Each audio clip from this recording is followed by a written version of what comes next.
I mentioned my dad is a local kind of artist, sculptor for many, many years. My background is that I'm born and raised in and around Henley, lived here for pretty much my whole life. And I'll give you a kind of little taster of what we talk about on our tour for background on us. So when I was in my teens, I was very into rowing, and just as I was turning 15, going into the second year of my GCSEs, I got quite ill with something called ME. For anyone who doesn't know, ME is quite a debilitating thing. I went from rowing 7 days a week to bedbound for nearly 2 years. And I tell you this for a reason, because it has this weird knock-on effect as to how I got into distilling eventually. To this day, I'm the proud owner of one GCSE, because I was quite good at maths. So I kind of got carried into the exam hall, scribbled some numbers down and carried out again.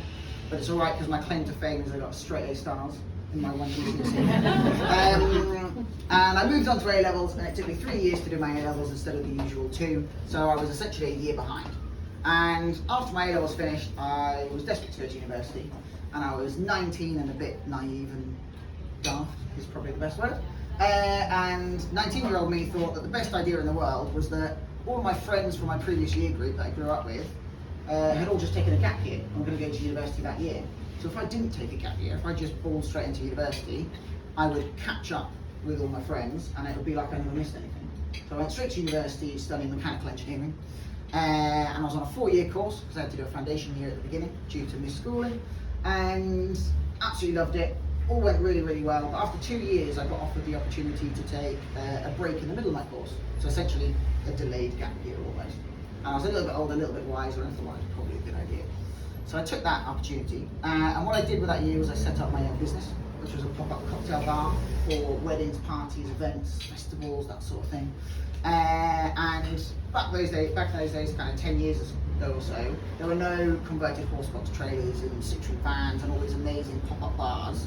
Typically a wedding bar was a plastic fold-out table with a black cloth over it and a teenager who barely knew between a single and a double at the time. And it was just kind of this shoved in the corner thing. Wedding venue, 10 out of 10. Food and catering and staff, 10 out of 10. Bar, 2 or 3 out of 10. So they helped my dad built a curved stainless steel cocktail bar, ice wells, speed rails. We did bar quality cocktails at your event. Phenomenally successful, went really well. But towards the end of the year, I realised that almost every Friday and Saturday I was working till 3-4 a.m. Getting Mondays and Tuesdays off when no one else was free. And I thought, well, I love this industry, but I don't want to do it forever.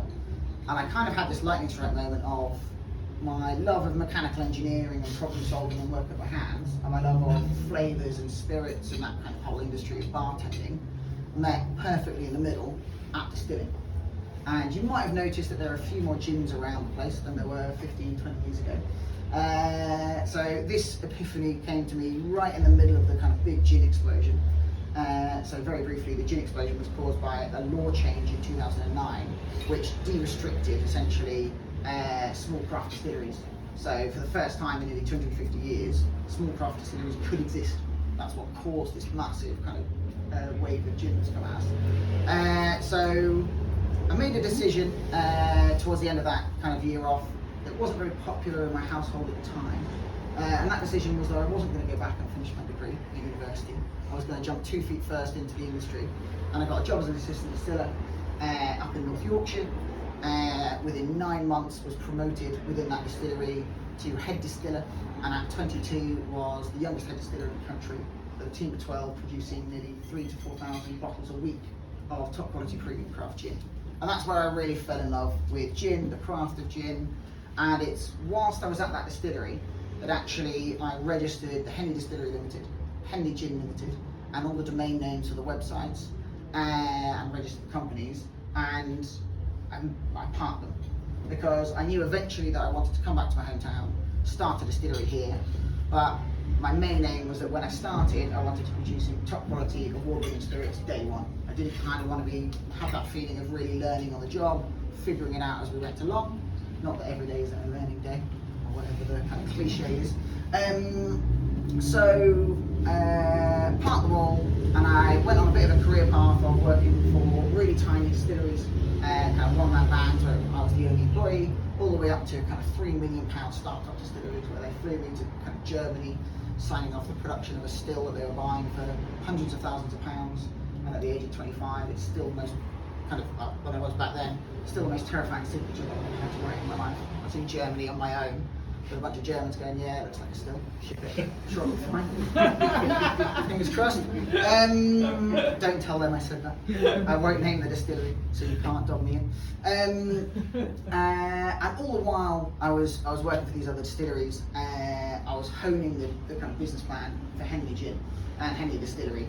And I finally thought one January, right, this is it, I'm ready to go. I've got my business plan, I'm all sorted, found the perfect location in the centre of Henley. If you know Henley quite well, it was number 5 Friday Street. And nice long unit, 50 litres still out the back that we do all of our production. A gin experience, which I'll tell you a little bit, we've got our gin experience, I'll tell you a little bit about that shortly, where you could come along and you can make your own bottle of gin with us on a miniature still, have gin and tonics, cocktails, that sort of thing. And our whole business plan revolved around the fact that my dad wanted to be my business partner. We had just enough money to buy the initial equipment, and then we were going to get a loan for the materials to kind of, or the ingredients to make our first batches of gin. And our whole business plan was revolving around this kind of visitor centre gin experience. So we found the place in January, did all of the groundwork, and I'm not kidding when I say we were 1 week away from signing the lease that March. Unfortunately for us, that March was March 2020. And something else happened that year. And unfortunately, COVID, lockdown and visitor centre don't mix very well. And so we kind of took a little step back and thought, we'll just see how this plays out. I was a consultant at the time, so I was running around the country helping a lot of different distilleries and brands kind of cope with the chaos. Taught probably 10 or 12 different distilleries how to make one specific spirit that became really, really popular that year. You might have heard of it, it was called hand sanitizer. Sales just went ballistic, don't know what it was. But a lot of people don't know that hand sanitizer, or a lot of the initial hand sanitizer was being produced by small craft distilleries, because we have access to 96% pure ethanol. And it's a really simple blending exercise to turn that into hand sanitizer. And all the big guys couldn't kind of change their gears quick enough and kind of get everything in. So all of these small craft distilleries were pumping out this hand sanitizer, helping thousands of people, but also, actually all of those people buying it were keeping those distilleries in business. So I don't know about you, I drank a little bit more in lockdown than I did outside of lockdown, and that's saying something because I drink at work. But what typically people were drinking was what they could find in the supermarket, or what they could find really well advertised to them online. But any small craft distilleries who didn't have those outlets, their sales went from here to here. So selling hand sanitizer helped them furlough their staff rather than let them go, and help them survive as businesses. It was an awesome thing. But I also was helping brands kind of get spirits off the ground, and certain brands who didn't want their own distillery, they wanted someone else to make it.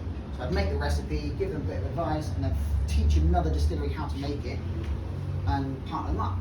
And I got 2 brands turned around to me late in 2020 and said, you said that you were starting a distillery, right? Well, when your distillery starts, can you just not make it for us? And I don't know if anyone's seen or remembers that really old Catherine Tate sketch where she just goes, yeah, I can do that. She had an automatic reaction. Pretty much what I did. So yeah, sure, of course I can. Yeah, when my distillery starts, I'll do that for you. And within the space of 2 or 3 weeks, I had 20,000 bottles of gin pre-ordered, and I had less than no distillery. I say less than no because the kind of business plan that I worked on for 5 years was centre of Henley with a miniature 50 litre still out the back that could do about 60 bottles a batch, and that's 1 batch a day. So you don't need an A-star in GCSE maths to figure out that those numbers don't quite stack up.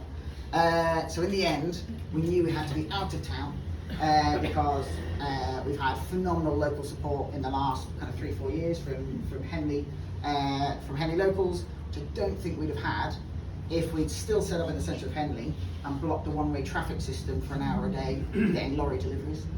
Don't think we'd have ingratiated ourselves too much. So we've set up in these gorgeous barns just between here and Henley, and we set up as a contract production distillery.